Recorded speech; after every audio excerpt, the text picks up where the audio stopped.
അമേരിക്കയിൽ വെച്ചൊരു ഉണക്കപ്പടം മുകേഷിനെ വെച്ചെടുത്ത ഒരു നിർമ്മാതാവും സംവിധായകൻ. കഴിഞ്ഞ 10-25 വർഷമായിട്ട് അമേരിക്കയിൽ നമ്മളെ സിനിമാ നടികളെ കൊണ്ട് കൂട്ടുകൊടുപ്പാണ് അയാൾക്ക് ജോലി. പേര് സംവിധായകൻ എന്നാ.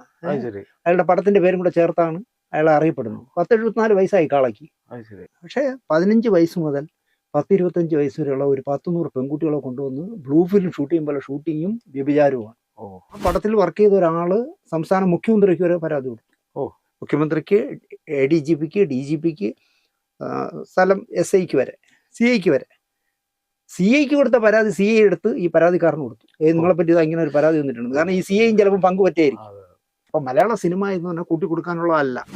ഞാനൊരു വ്യഭിചാര കഥയെക്കുറിച്ച് സംസാരിക്കുമ്പോൾ നീ ഇന്ന സിനിമയുടെ സെറ്റിൽ നീ അസിസ്റ്റന്റ് ഡയറക്ടർ ആയിരിക്കുമ്പോൾ ഇന്ന നടിയായിട്ടൊരു ബന്ധമില്ലായിരുന്നു എന്ന് ചോദിച്ചാൽ എനിക്ക് അതിനുള്ള വോയിസ് ഇല്ല. ഇതിലൊന്നും എന്നെ തോപ്പിക്കാൻ പറ്റാത്തതുകൊണ്ടാണ് ഈ കൊട്ടാരക്കര വിക്രമനൊക്കെ ഈ തൂറി തോപ്പിക്കാന്ന് പറയും പോലെ കള്ളങ്ങൾ പറയുന്നത്. അപ്പൊ അവനെ അറിയുന്നത് കൊട്ടാരക്കര വിക്രമൻ എന്നാണ്. അത്രയെങ്കിലും എന്നെ കൊണ്ട് കഴിവില്ല.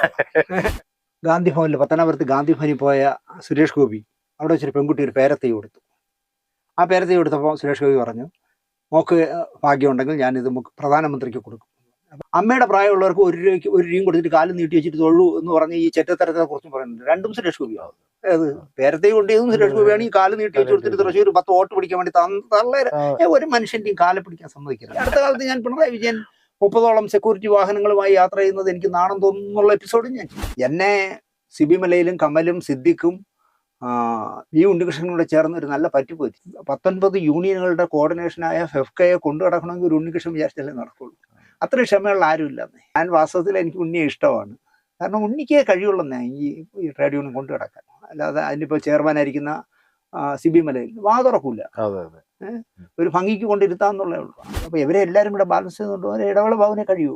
ഇപ്പോൾ തന്നെ ബാബു എന്താ പറയുക, അടുത്ത വർഷം ജൂണിൽ നടക്കുന്ന ഇലക്ഷനിൽ ഞാൻ ഉണ്ടാവില്ല, സെക്രട്ടറി സ്ഥാനത്ത് ഉണ്ടാവില്ല എന്നൊക്കെ ബാബു പറയുന്നുണ്ട്. ചിലപ്പം ബാബു പറയുന്ന അയ്യോ അച്ഛാ പോലെ എന്നുള്ള രീതിയിലായിരിക്കും. എങ്കിൽ പോലും ബാബുവിനെ മാറ്റി വേറൊരു സെക്രട്ടറി വയ്ക്കാതിരിക്കുന്നതാണ് നല്ലതെന്ന് ഞാൻ പറയും. കാരണം അത്രയും ക്ഷമയുള്ള, എല്ലാവരോടും ഹമ്പിളായിട്ട് പെരുമാറുന്ന, അത് തന്നെയാണ് ഇവിടെ. ഇപ്പുറത്ത് ഉണ്ണികൃഷ്ണൻ, അപ്പുറത്ത് രഞ്ജിത്തും ആൻഡോ ജോസഫും.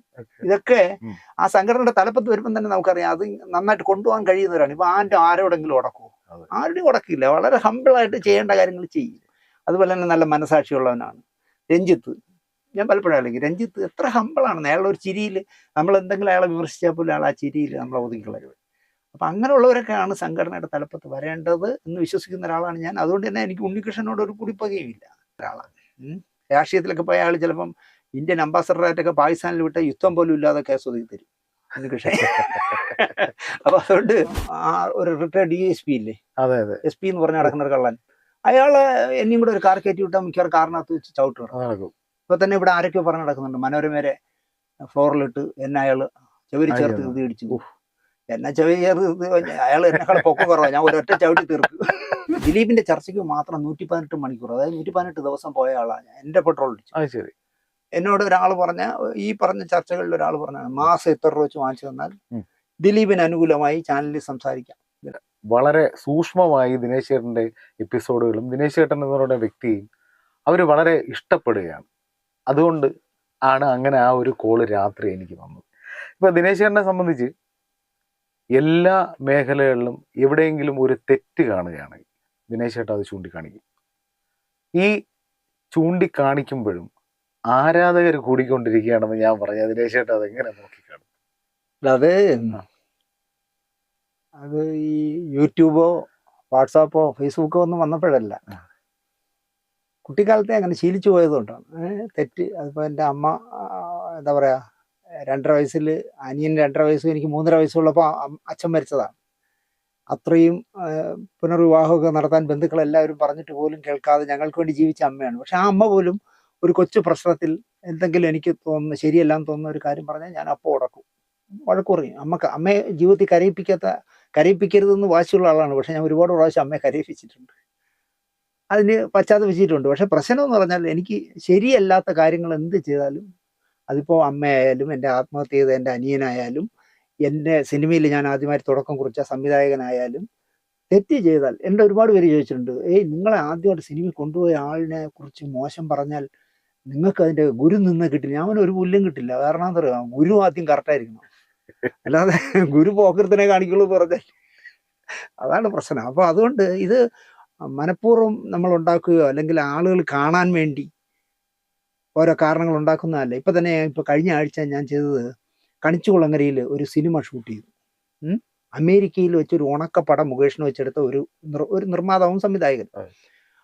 കഴിഞ്ഞ 10-25 വർഷമായിട്ട് അമേരിക്കയിൽ നമ്മളെ സിനിമാ നടികളെ കൊണ്ട് കൂട്ടുകൊടുപ്പാണ് അയാൾക്ക് ജോലി. പേര് സംവിധായകൻ എന്നാ. അയാളുടെ പടത്തിന്റെ പേരും കൂടെ ചേർത്താണ് അയാൾ അറിയപ്പെടുന്നത്. 10-74 വയസ്സായി കാളയ്ക്ക്.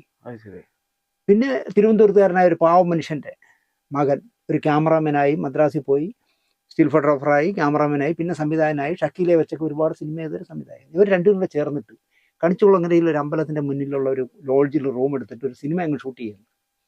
കുറേ നമ്മളെ നടന്മാരും ഒക്കെ ഉണ്ട്. പക്ഷേ 15 വയസ്സ് മുതൽ 10-25 വയസ്സ് വരെയുള്ള ഒരു 100-100 പെൺകുട്ടികളെ കൊണ്ടുവന്ന് ബ്ലൂ ഫിലിം ഷൂട്ട് ചെയ്യുമ്പോൾ ഷൂട്ടിങ്ങും വ്യഭിചാരവുമാണ്. അപ്പോൾ വേണമെങ്കിൽ നമുക്ക് ചോദിക്കാം, കണിച്ചുകുളങ്ങരയിൽ ഷൂട്ട് ചെയ്യുന്ന ദിനേശന് എന്താ കാര്യം?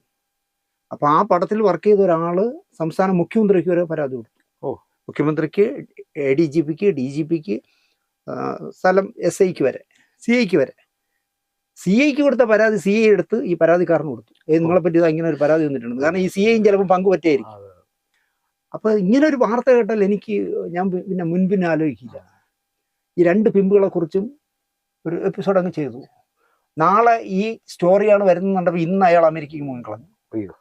ഇന്ന് എൻ്റെ എല്ലാ ഫേസ്ബുക്കിലൂടെ എൻ്റെ പരസ്യം പോയല്ലോ. ഒരാഴ്ച എന്തോ കഴിഞ്ഞ് പോകാനിരുന്ന ആള് ഇന്ന് മുങ്ങിക്കളഞ്ഞു അമേരിക്കയ്ക്ക്. കേസ് പിടിക്കുക വല്ലതും ചെയ്യുമെന്ന് വിചാരിച്ചിട്ട്.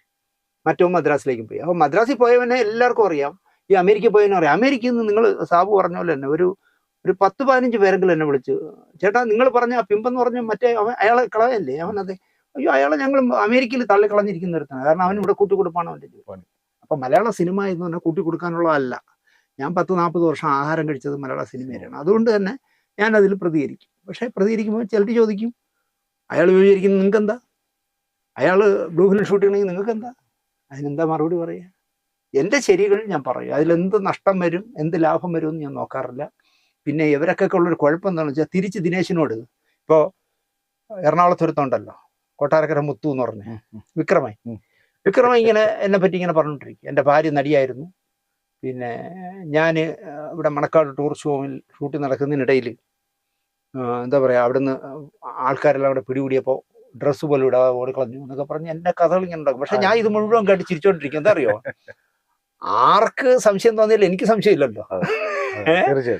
അപ്പൊ ഇവരെയൊക്കെ പ്രശ്നം, ഇപ്പൊ ഞാനൊരു നന്നായിട്ട് മദ്യപിക്കുന്ന ഒരാളാണെങ്കിൽ എനിക്ക് വെള്ളം അടിച്ച് മരിച്ച, അകാലത്തിൽ മരിച്ച നടന്മാരെ കുറിച്ച് പറയാൻ പറ്റില്ല, യോഗ്യതയില്ല. നീ കഴിക്കില്ലേ എന്ന് ചോദിക്കും. ഞാനൊരു വ്യഭിചാര കഥയെ കുറിച്ച് സംസാരിക്കുമ്പോൾ, നീ ഇന്ന സിനിമയുടെ സെറ്റിൽ നീ അസിസ്റ്റന്റ് ഡയറക്ടർ ആയിരിക്കുമ്പോൾ ഇന്ന നടിയായിട്ടൊരു ബന്ധമില്ലായിരുന്നു എന്ന് ചോദിച്ചാൽ എനിക്ക് അതിനുള്ള വോയിസ് ഇല്ല. അതുകൊണ്ട് അതും ഇല്ല. പിന്നെ നീ ഇന്ന പ്രൊഡ്യൂസറെ പറ്റിച്ചല്ലേ ഇത്ര അയാളെ തുലച്ചില്ലേ എന്ന് ചോദിക്കാൻ ഞാൻ ഒരാളെയും പറ്റിച്ചിട്ടില്ല. അപ്പൊ അതുകൊണ്ട് ഇതിലൊന്നും എന്നെ തോപ്പിക്കാൻ പറ്റാത്തതുകൊണ്ടാണ് ഈ കൊട്ടാരക്കര വിക്രമനൊക്കെ ഈ തൂറി തോപ്പിക്കുക എന്ന് പറയുമ്പോൾ കള്ളങ്ങൾ പറയുന്നത്. അതൊന്നും ഞാൻ കാര്യമാക്കാറില്ല. എന്തായാലും അവനൊരു പേരുണ്ട്, സംവിധായകൻ എന്നുള്ള നിലയ്ക്ക് ഒരു പേരുള്ളതാണ്. പക്ഷെ ഇപ്പൊ അവനെ അറിയുന്നത് കൊട്ടാരക്കര വിക്രമൻ എന്നാണ്. അത്രയെങ്കിലും എന്നെ കൊണ്ട് നാമകരണം ചെയ്യാം. പിന്നെ ബാലരവിയിലെ മായാവിയുടെ കൊട്ടാരക്കര വിക്രമൻ അവനും ഇവിടെ കാഞ്ഞിരംകുളത്തുള്ള ഒരു എന്താ പറയാ, ഒരു നികൃഷ്ട ജീവി എന്ന് വേണമെങ്കിൽ പറയാം. അങ്ങനെയുള്ള ഒരുത്തന് ഈ ഒരു ഇതില് നമ്മള് പൊതുവായിട്ട് ഈ ജനങ്ങൾ മനസ്സിലാക്കുന്ന ഒരു കാര്യം, ഈ സിനിമയില് ശക്തരും ദുർബലരും ഉണ്ട്. ഇതില് ഈ ശക്തരാരും ശാന്തിവിള ദിനേശ് എന്ന് പറയുന്ന ഒരാൾക്കെതിരെ വിരൽ ചൂണ്ടുന്നത് ഇവരാരും കണ്ടിട്ടില്ല. ഈ ദുർബലർ എന്ന് പറയുന്ന വിഭാഗത്തില്, ദുർബലർ എന്ന് ഞാൻ പറയുന്നത് കാര്യമായ ഒരു പേരില്ല, എന്നാൽ സിനിമാക്കാരനാണ് എന്ന ലേബലിൽ നടക്കുന്ന ഈ കുറച്ച് ആൾക്കാരാണ് ദിനേശ് ഇതല്ലേ, ദിനേശ് അതല്ലേ എന്ന് പറയുന്നത്. അത് ശരിയായിട്ടുള്ള ഒരു പ്രശ്നം എന്താ അറിയാം, എന്നെ വിമർശിക്കാൻ പറ്റാത്ത എവിടെയെന്ന് ചോദിച്ചാൽ, ഇപ്പോ ഗാന്ധി ഭവനിൽ, പത്തനാപുരത്ത് ഗാന്ധി ഭവനിൽ പോയ സുരേഷ് ഗോപി അവിടെ വെച്ചൊരു പെൺകുട്ടി ഒരു പേരത്തൈ കൊടുത്തു.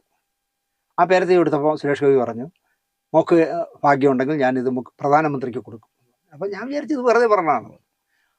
അങ്ങോട്ട് പോണ വഴിക്ക് ഈ രാഷ്ട്രീയക്കാർ ചെയ്യുന്നതെന്ന് പറഞ്ഞാൽ കാർ ഇതെടുത്ത് വഴി തലയ്ക്ക് സുഖമില്ലാന്ന് പറഞ്ഞു. പക്ഷെ ഇയാൾ ഈ പേരത്തെയും ചുവന്ന് ഫ്ലൈറ്റിൽ കയറ്റി പ്രധാനമന്ത്രിയുടെ വീട്ടിൽ കൊണ്ടുവന്ന് പ്രധാനമന്ത്രിക്ക് കൊടുത്ത് എന്നിട്ട് വീട്ടിന്റെ മുൻവശത്ത് നട്ടു. ഞാൻ അതിനെക്കുറിച്ച് എപ്പിസോഡ് ചെയ്ത ആളാണ്.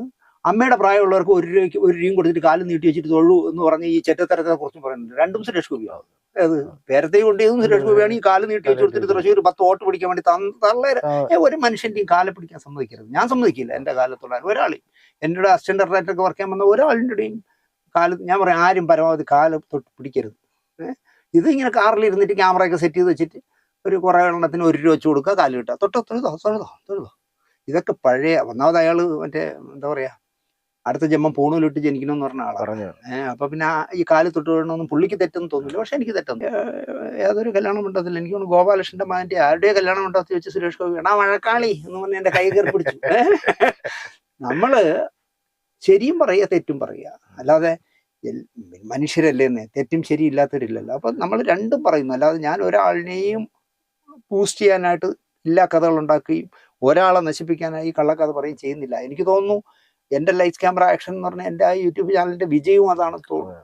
തീർച്ചയായിട്ടും. അതായത് ഒരാളെ സ്ഥിരമായിട്ട് തെരഞ്ഞു പിടിച്ച് അവരെ ക്രൂശിക്കുകയും അവരുടെ നല്ലതിനെ മറച്ചു വയ്ക്കുകയും ഒരിക്കലും ചെയ്യില്ല.